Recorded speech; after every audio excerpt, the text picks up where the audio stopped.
Hello ನಮಸ್ಕಾರ friends, ಎಲ್ಲರೂ ಹೆಂಗದಿರಿ? ಆರಾಮದಿರಿ ಅನ್ಕೋತೀನಿ. ನಾನು ಕೂಡ ಆರಾಮದೆ ನೋಡ್ರಿ. ಇವಾಗ ಉದುರು ಕಡಲೆ ಹಿಟ್ಟು ಮಾಡ್ತಾ ಇದ್ದೀನಿ ರೀ. ಅದಕ್ಕೆ ನಿಮ್ಮ ಜೊತೆ ಶೇರ್ ಮಾಡ್ಕೊಳೋಣ ಅಂತ ಕೆಲಸ ಮಾಡ್ಕೊತಾ ಇದ್ದೀನಿ ನೋಡ್ರಿ. ಉಳ್ಳಾಗಡ್ಡಿ, ಕೆರಿಬೇವು, ಅರಿಶಿನ ಪುಡಿ, ಉಪ್ಪು, ಜೀರಿಗೆ ಎಲ್ಲ ಹಾಕೋ ಕೂಡ ಫ್ರೈ ಮಾಡ್ತಾ ಇದ್ದೀನಿ ನೋಡ್ರಿ ಫ್ರೆಂಡ್ಸ. ನೋಡ್ರಿ, ಫಸ್ಟ್ ಹಿಡಿದು ವಿಡಿಯೋ ತೋರ್ಸೋಕ್ಕಾಗಲಿಲ್ಲ ರೀ. ಹಾಗಾಗಿ ನಮ್ಮ ಮನ್ಯಾಗ ಹೊರಗೆ ಒಯ್ದಿರಲ್ರಿ ಫೋನ. ಫಸ್ಟ್ ಹಿಡಿದು ತೋರ್ಸೋಕ್ಕಾಗಲಿಲ್ಲ ರೀ. ಅದಕ್ಕೆ ಅವ್ರು ಅವಾಗೆ ಬಂದರು, ಅವಾಗೆ ವಿಡಿಯೋ ಸ್ಟಾರ್ಟ್ ಮಾಡಿ ನೋಡ್ರಿ ಫ್ರೆಂಡ್ಸ.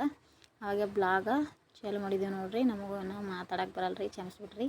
ಒಂದೊಂದು ತಪ್ಪ ಮಾತು ಬರ್ತಾವ್ರಿ, ನೀವೇ ಕ್ಷಮಿಸ್ಬಿಡ್ರಿ ಫ್ರೆಂಡ್ಸ. ಇವಾಗ ಕಡ್ಲೆ ಹಿಟ್ಟು ಹಾಕೋತಾ ಇದ್ದೀನಿ ನೋಡ್ರಿ. ಅದರಲ್ಲಿ ಕಡ್ಲೆ ಹಿಟ್ಟು ಹಾಕೊಂಡು ಕೇಸಿಂದ ಹಿಂಗೆ ಹುರ್ಕೋಬೇಕ್ರಿ. ಅದಕ್ಕೆ ಕೆಂಪೊತ್ನಾಗ ಚಂದ ಹುರ್ಬೇಕ್ರಿ, ಗಂಟಿಲ್ದಂಗೆ ಹುರ್ಕೋಬೇಕ್ರಿ. ಅದಕ್ಕೆ ಹುರ್ಕೊಂಡ್ರೆ ತುಂಬ ಚೆನ್ನಾಗಿ ಬರ್ತದೆ. ಜಾಸ್ತಿ ಎಣ್ಣೆ ಕೂಡ ಹತ್ತಂಗಿಲ್ಲ ರೀ, ಜಾಸ್ತಿ ನೀರು ಹಾಕೋದಿಲ್ಲ ರೀ, ಏನೂ ಇಲ್ಲ ರೀ. ತುಂಬ ಸಿಂಪಲಾಗಿ ಆರಾಮಾಗಿ ಮಾಡ್ಬೋದು ರೀ. ಏನರ ಪಲ್ಯ ಅದು ಇಲ್ಲದ್ರೆ ಬ್ಯಾಳಿ ಅದು ಕುದಿಯತನ ಅಂದ್ರೆ ಲೇಟ್ ಆಗ್ತದಲ್ಲ ರೀ. ಅದ್ರ ಸಲುವಾಗಿ ಈ ರೀತಿ ಮಾಡಿರಿ, ಜಲ್ದಿನೇ ಬೇಗನೆ ಆಗ್ತದೆ ರೀ. ಮುಂಜಾನೆಗೆ ಯಾರನ್ನ ಕೆಲ್ಸಕ್ಕೆ ಅದು ಹೋಗೋರಿದ್ರೆ ಪಟಕ್ನೆ ಕಡ್ಲೆ ಹಿಟ್ಟು ತೊಗೊಂಡು ಮಾಡ್ಬೋದು ನೋಡ್ರಿ, ಜಲ್ದಿ ಆಗೋದ್ರಿ ಪಲ್ಯ ಅದು. ಇವಾಗ ಜರಾನೇ ಬಿಸಿನೀರು ತಣ್ಣೀರು ಹಾಕ್ತಾಯಿದ್ದೀನಿ ನೋಡ್ರಿ. ಸಾರಿ, ತಣ್ಣೀರು ರೀ.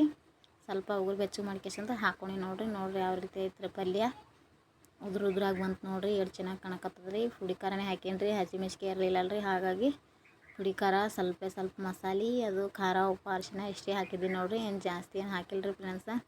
ಜೀರಿಗೆ, ಸಾಸಿವೆ ಇಷ್ಟು ಹಾಕೀನಿ ರೀ. ಫಸ್ಟ್ ಹಿಡಿದು ನಿಮಗೆ ತೋರ್ಸ್ಲಾಕಲಿಲ್ಲ ರೀ, ಕ್ಷಮಿಸ್ಬಿಡ್ರಿ. ಫೋನ್ ಇರಲಿಲ್ಲ ರೀ, ಒಂದೇ ಫೋನ್ ಅದ ರೀ. ಹಾಗಾಗಿ ವೀಡಿಯೋ ಮಾಡೋಕ್ಕಾಗ ಆಗ್ತಾಯಿಲ್ಲ ಫ್ರೆಂಡ್ಸ್. ಎಲ್ಲರೂ ಕೂಡ ಕ್ಷಮಿಸ್ಬಿಟ್ರಿ ಫ್ರೆಂಡ್ಸ. ನನಗೂ ವೀಡಿಯೋ ಮಾಡ್ಬೇಕಂತ ಹೇಳ್ಕೇಸಿಂದು ಭಾಳ ಇಷ್ಟ ರೀ, ಆದ್ರೆ ಫೋನ್ ಇಲ್ಲಲ್ಲ ರೀ. ಅದಕ್ಕೆ ತುಂಬ ಲೇಟಾಗಿ ವೀಡಿಯೋ ಹಾಕ್ತಾಯಿದ್ದೀನಿ ಫ್ರೆಂಡ್ಸ. ಎಲ್ಲರೂ ಕೂಡ ಕ್ಷಮಿಸ್ಬಿಡ್ರಿ. ನೋಡಿರಿ ಯಾವ ರೀತಿ ಆಗ್ಯದಂತ್ರಿ ಕಡ್ಲೆ ಹಿಟ್ಟು.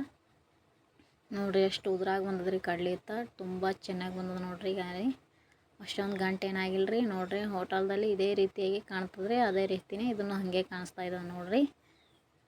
ಸ್ವಲ್ಪನೇ ಸಾಮಗ್ರಿಗಳು ಹಾಕಿ ಮಾಡಿದೆ ನೋಡಿ ಫ್ರೆಂಡ್ಸ. ಯಾವ ರೀತಿ ಬಂದದ ಅಂತೇಳಿ ಕಮೆಂಟ್ನಲ್ಲಿ ಹೇಳಿ ಫ್ರೆಂಡ್ಸ್. ಮತ್ತು ಮುಂದಿನ ವೀಡಿಯೋದಲ್ಲಿ ಸಿಗ್ತೀನಿ. ಎಲ್ಲರಿಗೂ ನಮಸ್ಕಾರ ರೀ.